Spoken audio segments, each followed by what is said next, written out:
Let us start with another topic in this section, the Cross-Site Request Forgery, also called as CSRF. Cross-Site Request Forgery, also known as CSRF, is an attack whereby an attacker tricks a victim into performing actions on their behalf.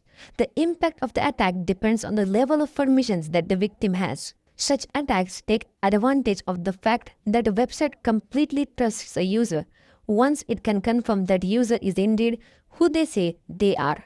On your screen, you can see that the attacker has crafted his own URL. And when the user clicks on that URL, the email gets directly changed without even the user knowing what has happened actually. So, how are CSRF attacks executed? There are two main parts to executing a cross-site request forgery attack. The first one is tricking the victim into clicking a link or loading a page. This is normally done through social engineering and malicious link. The second part is sending a crafted legitimate-looking request from the user's browser to the website. The request is sent with values chosen by the attacker, including any cookies that the victim has associated with that website. This way, the website knows that this victim can perform certain actions on the website. Any request sent with these HTTP credentials or cookies will be considered a legitimate request, even though the victim would be sending the request of the attackers or on the attacker's command. Consider this example, that I walked into a bank and I tell them that I am you. I withdraw all of your money. I have just committed an act of cross-human request forgery, and therefore I have your money. In other words, I pretended to be you and performed an unwanted action on your money. Cross-site request forgery is a type of attack that occurs when a malicious website, email, blog, instant message, or program causes a user's web browser to perform an unwanted action on a trusted site for which the user is currently authenticated to. It was pretending to be you, or more correctly, doing something with your credentials while you are completely unaware. So let's move ahead to CSRF countermeasures. The first one is use built-in or existing CSRF implementations for CSRF protection. The synchronizer token defenses have been built into many frameworks.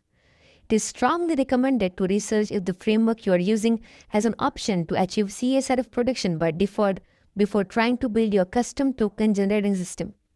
For example, .NET has built-in protection that adds a token to CSRF vulnerable resources. You are responsible for proper configuration such as key management and token management before using these built-in CSRF protections that generate tokens to guard CSRF vulnerable resources. The next is synchronizer token pattern. CSRF tokens should be generated on server side. They can be generated once per user session or for each request.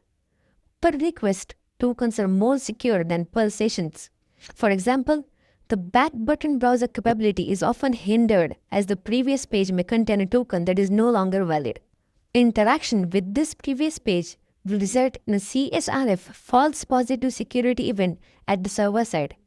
In per session token implementation after initial generation of the token, the value is stored in the session and is used for each subsequent request until the session expires. The next is CSRF tokens should not be transmitted using cookies. CSRF tokens can be added through hidden fields, headers, and can be used with forms and AJAX calls.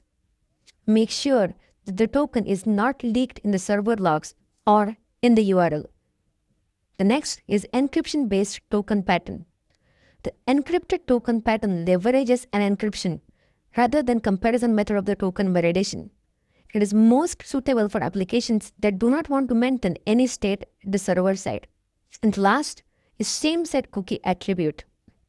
Same-site is a cookie attribute similar to HTTP only, secure, and many more, which aims to mitigate CSRF attacks. It is defined in RFC 6265 bits. This attribute helps the browser to decide whether to send cookies along with cross-site requests. It is important to note that this attribute should be implemented as an additional layer defense in depth concept. This attribute protects the user through the browser supporting it, and it contains as well two ways to bypass. The attribute should not replace having a CSRF token. Instead, it should coexist with that token in order to protect the user in a more robust way.